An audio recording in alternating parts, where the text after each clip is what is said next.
Hi, all, and thanks for joining us today for a discussion on the well-being benefits of pets. My name is Danny Hill, and I'm a health educator with Sentara Health Plans. Today, we're going to discuss a lot of research that's connected pets to human health.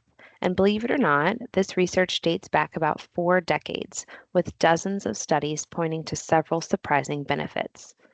Pets may contribute to our overall well being in several ways. They obviously keep us company, which helps us feel less alone. They can make us laugh and smile, which will help to lift our mood and manage stress. They can comfort us during hard times. They encourage us to exercise and get outdoors. And they give us a sense of routine and purpose. So, today we're going to highlight some of these benefits and talk about their connection to our overall well being. During the presentation today, you'll see that we'll talk about some of the research that we will highlight. We'll also look at the impacts of stress on our health and learn how to stay safe around pets while also exploring some resources that are available to us. So, to begin, let's discuss a little bit of these benefits. Nearly a decade ago, there was a scientific statement around pet ownership that was put out by the American Heart Association. And they really took this statement and pinpointed it towards dog ownership.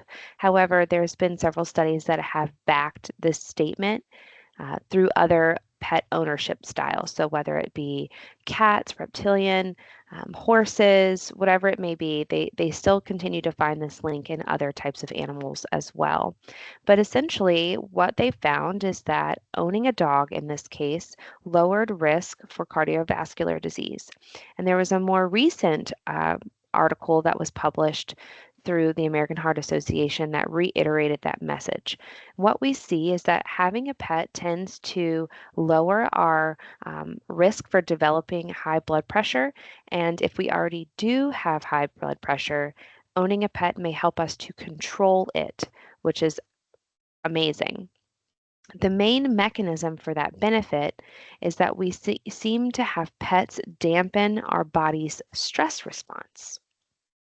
So what that might mean is, seeing lower resting heart rates, lower cholesterol, lower triglyceride levels, and all of this can help us to lower our risk for a cardiac event in the future.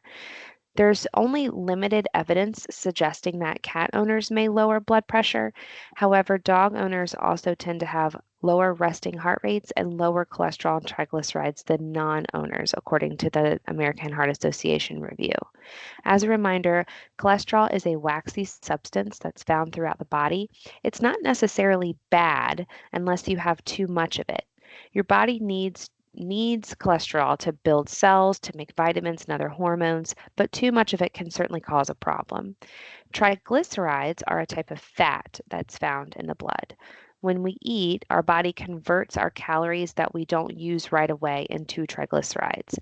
And these are stored in our fat cells. Later, hormones release those triglycerides for energy in between meals. So if you're regularly eating more calories than you burn, particularly if your diet is higher in carbohydrates, sometimes you can have higher triglycerides as a result of that. And what we see from dog ownership is that we tend to see lower levels of both of those, cholesterol and triglycerides, as well as a lower resting heart rate. So now that we've kind of reviewed very high level what the overarching message of research is showing us, let's talk a little bit about maybe what those mechanisms are that are helping us to have better levels of high blood pressure or lower blood pressure, uh, cholesterol, triglycerides, lowering our risk for cardiac event. And a lot of what this research points to is the connection between stress and our overall health. If we go back to science class, we'll remember that hormones make up our endocrine system. Hormones are a chemical messenger that coordinate different functions in our body. There are several glands, organs, and tissues that are part of this system, and they make and release those hormones, which help us to do lots of different things. Some of the things that our body will do through our endocrine system are maintain our metabolism, keep our body in homeostasis, meaning we keep a healthy blood pressure, we regulate our blood sugar, we make sure that we're hydrated enough and that we have good electrolyte balance, we maintain our body temperature. All of those types of things fold into homeostasis. Hormones are also responsible for things like our growth and our development, our sexual function and our reproductive health, as well as our sleep wake cycle and our mood. So, with hormones, a little bit goes a long way. Because of this, when we have minor changes in the levels of our hormones, it can cause significant changes to our body and it can lead to certain conditions that may require medical treatment. When we think about these hormones, we use them in two types of ways in terms of how we communicate them throughout the body. The first is communication between two endocrine glands or organs or tissues. So, a good example would be one gland releasing a hormone, and that stimulates another gland to change the level of hormones that it's releasing. A good example of this is the communication between our pituitary gland and our thyroid. Our pituitary gland releases thyroid stimulating hormone. That triggers our thyroid gland to release its hormones, which then can have various effects on the body.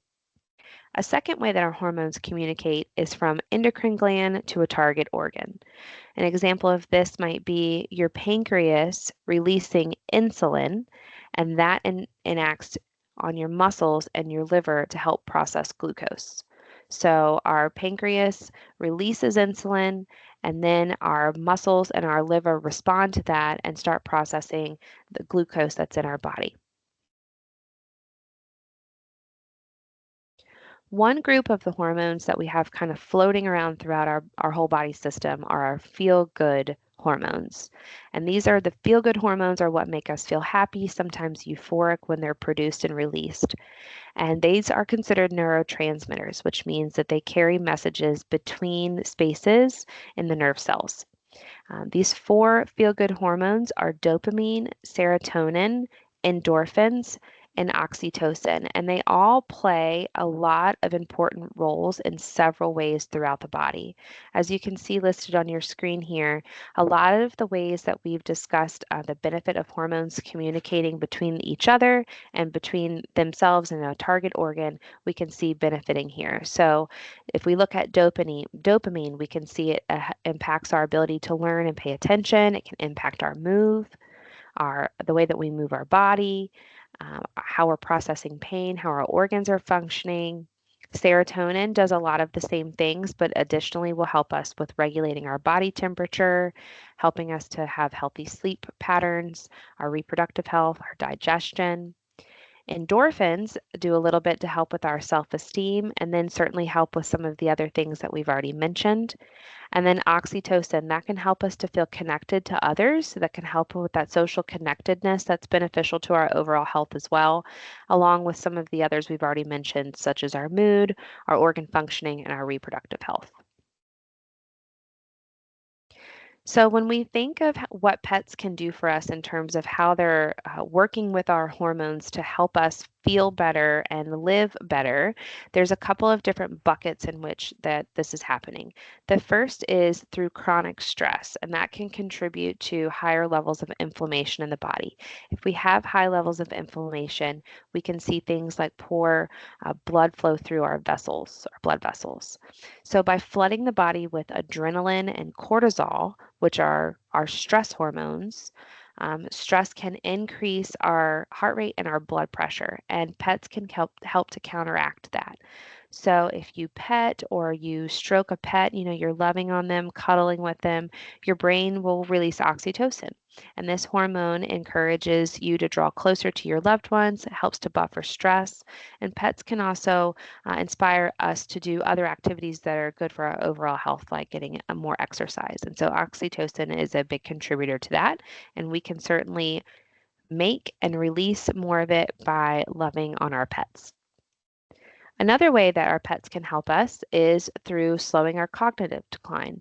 So, there's not necessarily a large amount of agreement across all studies on this, but what the theory is that owning a pet can help to have a positive effect on our cognitive health through the release of some of the hormones that we've already mentioned, our feel good hormones.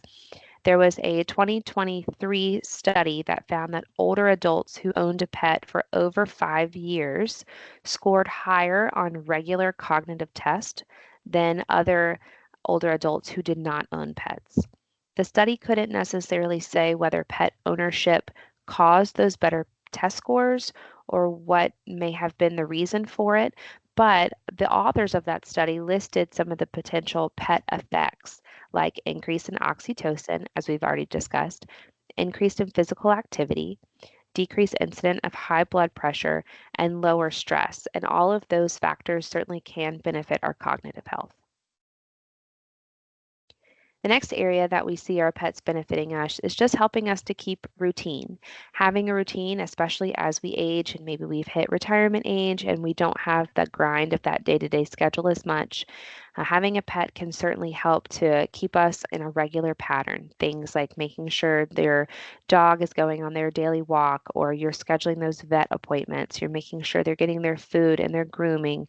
All of those types of routine things our pets tend to thrive on routine as well. So they help us to stay into a regular pattern as well. And so we see the reciprocal benefit of that in terms of our health overall. And then the last impact that we have is a social impact. Think about it. If you are out walking a dog or you see a friend that might share a cat on social media, sometimes you see that people are more likely to interact. People tend to feel more open to approaching you if you have a pet, and it's a great way for us to connect with other individuals within our community. And this boost in social health can contribute to improved physical and mental health as well. People experiencing loneliness or social isolation are more likely to develop things like heart disease, dementia, and depression. And on the flip side, people who feel more socially connected tend to have longer, healthier lives. So we definitely see the benefit there, and certainly can probably all relate to seeing a really cute dog out at the park or at a restaurant or something like that. And then we want to go up and approach and pet that animal, and then we have a conversation with the owner. So we can see some benefit there. In terms of what we can do to stay safe, it's important that we take measures to protect ourselves, but also to protect our pets. So the way that we can do that is considering what kind of commitment we're getting ourselves into before we even own one. So if you're considering adopting, make sure that you're finding one that is right for you and your family. Do a little bit of research beforehand to learn about the specific needs of that animal. So things like their lifespan, their size, maybe their food, housing, and exercise needs, what it might cost for them to go to the vet or to the groomer, and also consider within your household who's going to be helping to care for this pet, so it's not falling on just one person's shoulders necessarily. Really important note here about wild animals. If we see an injured animal or one that looks like it might be sick, certainly we all have wanting that the well-being of that animal at the forefront, but we can do harm without even meaning to. So if you see a wild animal that looks like they might be sick or injured, let's not touch them. Don't bring them into your home. If you're concerned about the safety of them, go ahead and contact your local wildlife rehabilitation facility. They'll send someone out that knows how to handle those situations appropriately and make sure we keep that animal safe. In terms of what we can do for our pets, so pets can carry harmful germs that can make us sick, even if a pet themselves appears healthy. And those types of diseases that impact human from pet are called zoonotic diseases. Some people might find themselves at higher risk for these types of diseases. Those are going to be children under the age of 5, and anyone with a weakened immune system, adults over 65, and then sometimes pregnant women can fall into a higher risk for certain animal-related diseases from cats and rodents. So it's important that we do things like washing our hands after we've touched or played with our pet, feeding them or handling their pet food, handling their pet habitats, cleaning up after them, leaving areas where pets live, where we're not going to stay for long periods of time, and coming back in and washing our hands, or if we've soiled food or clothes or shoes, making sure we're putting that in the wash and getting that out of the way. Another thing that we can do is obviously making sure we're taking our vets to regular veterinary visits. That's essential to keep your pet healthy and also to keep your family healthy. So we want to make sure we're keeping up with our pets' vaccines, we're deworming, using flea and tick control, and talking to your veterinarian about how to keep your pet healthy.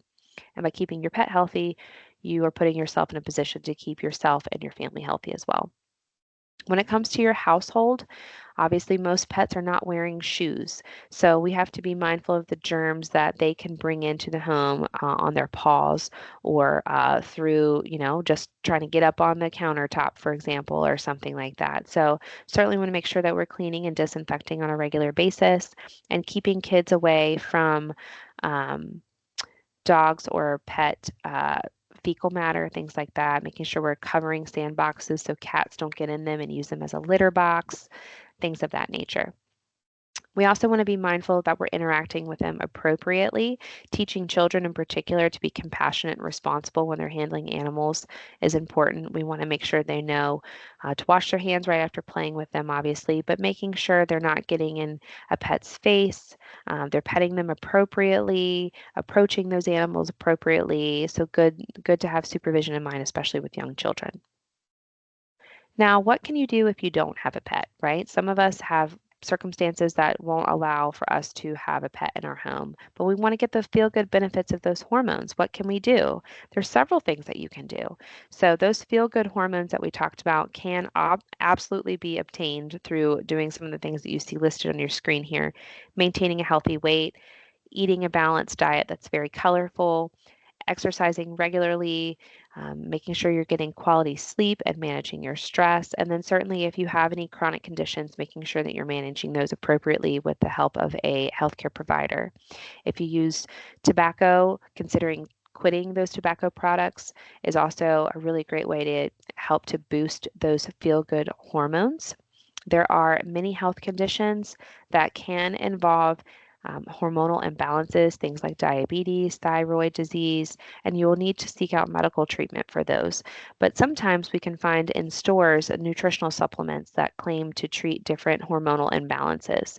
It's really important to know that few of those have been scientifically proven to have a beneficial effect. So it's important to make sure you're talking to your healthcare provider first about taking supplements before you do so. And aside from medical treatment, certainly your provider can provide you with lifestyle changes that might help to manage a hormonal imbalance, things like managing your stress or getting routine exercise. So those are all really important ways that you can do that.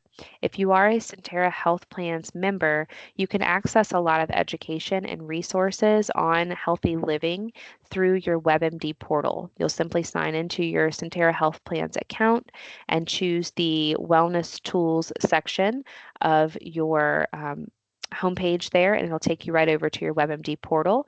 There you can engage in things like daily habits, which is online goal setting and health coaching.